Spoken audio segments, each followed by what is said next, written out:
and welcome to Share, Learn, Connect. Whether you are listening in the car, the gym, at your desk, on site, whilst you clean your floors or take your dog for a walk. This is a monthly podcast series where fellow Downer employees talk about how to embrace difference through leadership. You are going to hear them share their stories of resilience and personal growth and reflect about pivotal moments in their personal and professional lives. My name is Georgia Lutby, and I would like to begin by acknowledging the traditional custodians of the various lands on which we meet today. We pay our respects to the elders, past, present, and emerging, and recognise and celebrate the diversity of Aboriginal and Torres Strait Islander peoples and their ongoing cultures and connections to land, sea, and community. You are going to love our topic and guest today, where we talk all things integrity. Integrity means different things to different people. In the workplace, integrity comes in many forms, but above all refers to having upstanding character traits and work ethic, including sound judgment, honesty, dependability, and trustworthiness. Our guest today is no stranger to this month's topic, and it is with great excitement that I welcome Paul Cassano, who's one of our key executive managers within the Downer Group. So I'd love you, Paul, to introduce yourself, a very high level about who you are, your current role. I studied mining engineering at Sydney Uni, joined BHP as a graduate and worked there for 15 years across a range of central Queensland mines and also in Indonesia. I left BHP in 2000 and joined Roach Mining, which was part of Downer, and was the first project manager at the Commodore mine around 20 years ago. In 2003, I was asked to lead the blasting business, and after 3 years, I joined TIS in an executive role. I then had businesses of my own in professional consultancy services, and in 2014 was asked to again lead the DBS business, and in 2018 to now have had leadership positions in the mining business of Downer, and for the last 18 months as the CEO of Downer's mining business. A lot of people have done a few random jobs over their time. Are there any that you've done? Yeah, I had a couple of interesting jobs. In years 10 and 11, I worked for a furniture removalist company, and then when school finished, I worked on the local council collecting garbage, and also as a brickies labourer for a few months as well. And going through uni, I worked in the same local pub for 4 years. Prior to recording today's episode, I spoke to Paul's daughter, Dom. She told me interesting facts, including that he loves the Rolling Stones, is a dancer, and he once had a gym named after him in Indonesia. Yeah, Georgia, that came about. I worked in Indonesia for a couple of years. We were conscious about having things for people to do on the mine site, and particularly in the camp after hours and this sort of stuff. And there was a growing interest in a bit of exercise and this sort of stuff. And some of the expats in particular thought, oh, well, let's have a pool. But, it came to pass that not many of the locals used swimming pools or were interested. But we came up with the concept of a gym.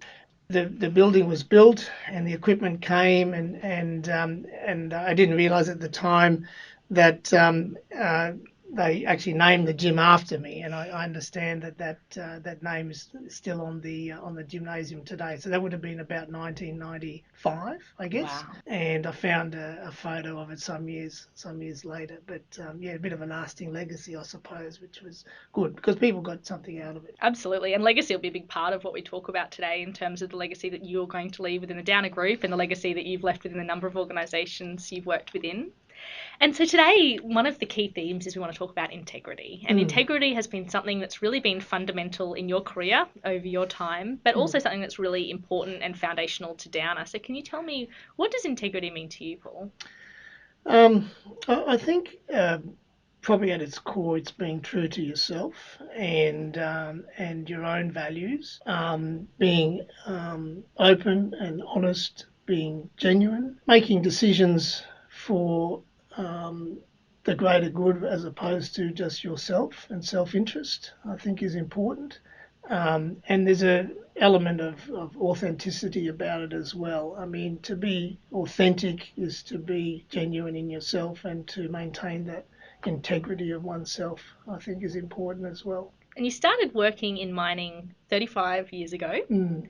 What was the environment like? It was a very interesting environment back then, and it was quite an interesting culture. I think there were elements of how everything sort of worked in concert to keep things the same. There was quite an emphasis on the status quo in mining then, and I found that majority of foremen and senior foremen, and as at the time they were that, and superintendent all seemed to be cloned. They were all men. They had similar backgrounds. They came up through the same mines, and life. The line supervision was mostly promoted from within. Everyone seemed to speak the same, with the same phrases and the same vernacular, and therefore had the same ideas. And as a consequence, there was quite a lot of groupthink and a lack of diversity of thought and approach to different things. Changes that were proposed were often derided or put down, and nothing much changed in the 10 years from 1986 to 1996 when I came back to Australia after Indonesia. There did seem to be a lack of individualism and respect for diversity. And it was very much a fit in or leave off approach to diversity of any kind in the workplace. And if someone looked differently or spoke differently or in any way stood apart, they would also be treated differently. And the sum total result of this was that workplaces did not change. They accepted the status quo, which included the damaging aspects of bad culture, like bullying and harassment and ostracising, etc. I guess over time, as I matured, it became apparent that there must be other ways of managing and leading.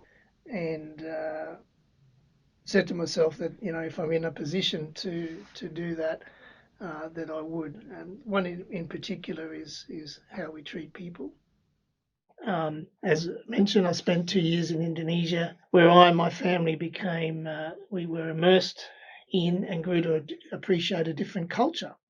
And on return to Australia in 1996 and assuming a leadership role as production manager and statutory mine manager at a mine, it became apparent that not much had changed. So I sought to recruit people from different backgrounds, sometimes under quite a bit of pressure from local applicants, to continue the practice of promoting and sourcing from within. And there was a growing appreciation at the time, in theory at least, if not in practice, that diverse teams could offer more. You spoke a little bit about your time in Indonesia, and I understand that was quite formative to your career, your experience in Indonesia. It was really beneficial. As I mentioned, myself and my family, very young children we had, were immersed in a very different culture, and I was put in a significant leadership role as well there. So one had to either possess or develop empathy and understanding to be successful. I think Indonesia helped develop my listening and leadership skills, and importantly, experience how there were different means or ways of approaching challenges to achieve an end that I'd experienced to date. I also, I think, gained an enormous appreciation that to be successful, I had to be able to rely on and work with and through others, and that leadership was viewed in a different way to back home, and I felt a great responsibility as a result of that. I think it's during that time that authenticity and integrity became apparent as an essential element of leadership during that time. So you talk about a number of programs that you've rolled out that have been successful. Some programs haven't been so much. Why do you think that's the case? I think, Georgia, that could be for a range of reasons, including timing and context has to be right, and it can't be following the latest sort of fad. So it needs to be strategic, which in itself indicates sort of a longer term view or program.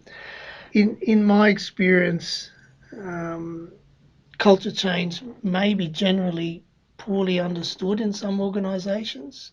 The role and impact of culture is not as easily seen and appreciated by some as, say, a business case, for a new system or a purchase of a new business.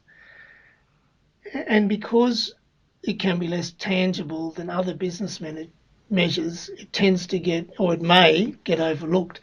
I think programs need to be well planned and thought through.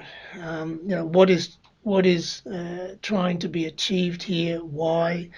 By and for who? By when and how?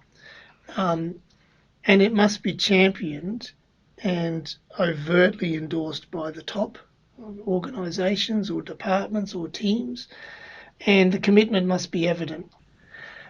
Developing a positive culture is not an altruistic goal. It really does make sound business sense. Absolutely. I understand when you moved into a role that you did something that was a little bit outside of the box. There was a time where you brought together each team member and had 15-minute meetings with them to understand them. Yeah, look, I've done that sort of thing.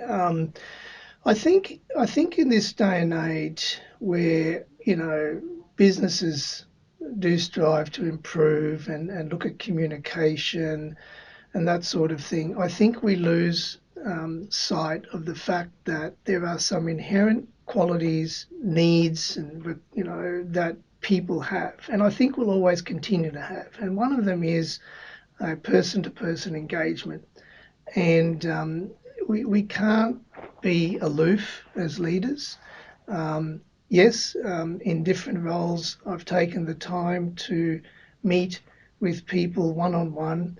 I've always placed a lot of emphasis and background work on performance and development appraisals with my staff, and I hope they would agree. And most have given me that feedback that they were, I guess, happy with the engagement. During COVID, I made random phone calls right throughout the mining business, and could be a frontline supervisor on a tyre management job in the Pilbara, and this poor person, after they got out of the shock of the CEO ringing them, realised that the CEO is just a person who was interested in how they were travelling. And so I made a few hundred phone calls through that period. But the point is that, there's a principle of business of looking at people, processes and systems. The problem is the tendency is to focus on the processes and the systems and think that the people side will look after itself. Well, it doesn't. The people side is the most important part in having the processes and systems work. You can have projects that require a lot of capital equipment, but capital equipment is just lumps of iron and it's agnostic in terms of how it's utilised. It's the people that come together to get the most out of that capital. And if there's one thing that I genuinely believe is that we all have our story and we come together in a team for whatever purpose, and we really need to look beyond that current role someone's occupying and take the time to explore and understand the background and the experience, and therefore the more wholesome value, if you like, that person can contribute. And probably in this high pressure environment that most businesses find themselves in, I don't think there's enough investment in that. And again, I think that would be very empowering for people. It would create a higher sense of value that, I'm not just, senior XYZ coordinator. I actually, did you know that I once was in this role, and once I faced these challenges and I learnt this, and you know what, you're paying me for this role, but I could contribute so much more. And that in itself, I think, would inherently unleash sort of discretionary effort or engagement that we crave in business today, I think. Dom told me that you have an answer for everything, and you do. You are a wealth of experience and knowledge, and it has been such a pleasure. Yeah, thank you so much. Thank you very much for the opportunity, and I just hope people get something out of it, and it turns out to be something people like. Yeah, I'm sure it will. I've been sitting here nodding the whole time, and I'm sure many other people will be too. So thank you. It really, it's really interesting to hear what you've done and where you've come from, and I think you can empathise with other people, and that empathy really shows through. And I think what you've gone through over those years, you take with you and wear on your sleeve and deliver on that. Very good. Thank you very much. Thank you. See ya. Bye-bye. Thank you for listening to today's chat with Paul Cassano. I hope that you have enjoyed it as much as I have. I particularly loved his story about how he made those random calls to check in with his team during COVID. It just shows his integrity. And they say that integrity is what you do when no one else is watching, and it sounds like he does a lot of that. I really enjoyed hearing of his experiences in Indonesia and how he broke down the communication barriers to simply understand people as people. Make sure you tune into next month where I speak to a brand new guest about a brand new topic as we continue to share, learn, connect. Our producers are Darby Martinelli and Melanie Blows, and I'm Georgia Lutby. Thank you for listening.